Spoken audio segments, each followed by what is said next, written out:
Sorry, দেখতে পাইনি। মামা ভাড়া দেন।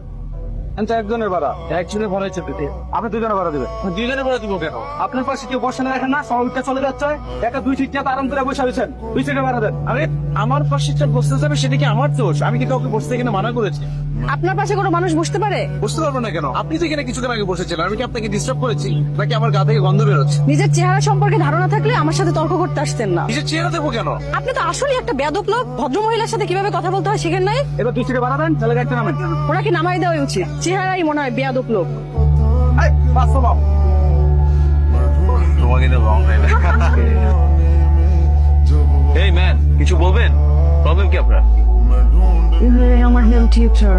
এরকম আগলি ইনএলিগেন্ট টাইপ অফ একজন লোক তোমার হোম টিউটর? স্যার যদি বাসায় যে আমাকে বলে দেয়। আমি না এত তাড়াহুড়ো ছিলাম, একদম খেয়াল করি নাই। I am so sorry. হ্যাঁ, আমি আসলে খুব ইমার্জেন্সি কল আসছে তো, আমাকে হসপিটাল যেতে হবে। দিহান তো বাসায় নাই, ওর ফিজিক্স স্যার নাকি আজকে এক্সট্রা মেকআপ ক্লাস নেবে। ওর তো ফিরতে দেরি হবে, তুমি না হয় কাল আসো। ক্লাস?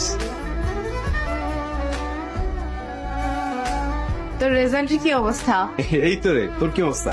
আরে ভাবছিলাম 3.9 পাবো, 3.5 পাইলেও আব্বুকে বলতে পারতাম। তোর কি হলো? অবশ্য তো 3 পয়েন্টও যা 4 পয়েন্টও তা। মানে তুই যত ভালো রেজাল্টই করিস না কেন, তোর এই চেহারা দেখে তো তোকে পিয়নের চাকরিও দিবে না। বুঝছি, আমাকে নিয়ে অনেক কিছু সহ্য করছিস, আর সহ্য করতে হবে না। রেজাল্ট হিসেবে আপনাদের সাথে দেখা হবে না। জানোস তুই তো ফার্স্ট কোর্স ডিপার্টমেন্টে। জানি, এই জন্যই মেজাজটা খারাপ। কি রে, তোর কি হয়েছে? সবাই ওর সাথে কেমন করে, কি সব কথাবার্তা বলে, আমার স্ক্রিন টোনে কথা বলে, কার সহ্য হয় বলো? ওরা কি বোঝে নাকি? তুই তো আমার সোনার টুকরো ছিলি। দেখো, তুমি আমাকে বললে সোনার টুকরো, হীরের টুকরো বলতে হবে। আরে গাধা, মায়ের কাছে সোনার টুকরো হীরের টুকরো সবই সমান। সামান্য সময় আপনাকে পড়াই, আপনি যদি এই সময় ফোন নিয়ে ব্যস্ত থাকেন। রবি, তোমার টাকাটা। টাকা কিসে? টিউশনির টাকা। মাস তো শেষ হয়নি। মাস শেষ হওয়া লাগবে না, দিহান তোমার কাছে আর পড়তে চাচ্ছে না। কোনো সমস্যা? ও নাকি তোমার মতন আনস্মার্ট ছেলের কাছে আর পড়বে না। আর কালকে নাকি তোমার সাথে দিহানের রাস্তায় দেখা হয়েছিল, তুমি নাকি ওকে দেখো না দেখার ভান করে চলে গেছো। এই বয়সে এত রিজার্ভ বলে চলে? যাই হোক, আমার একটা মাত্র মেয়ে, ও কিভাবে পড়া এনজয় করবে সেটা সম্পূর্ণ ও বুঝবে। তুমি আর এসো না।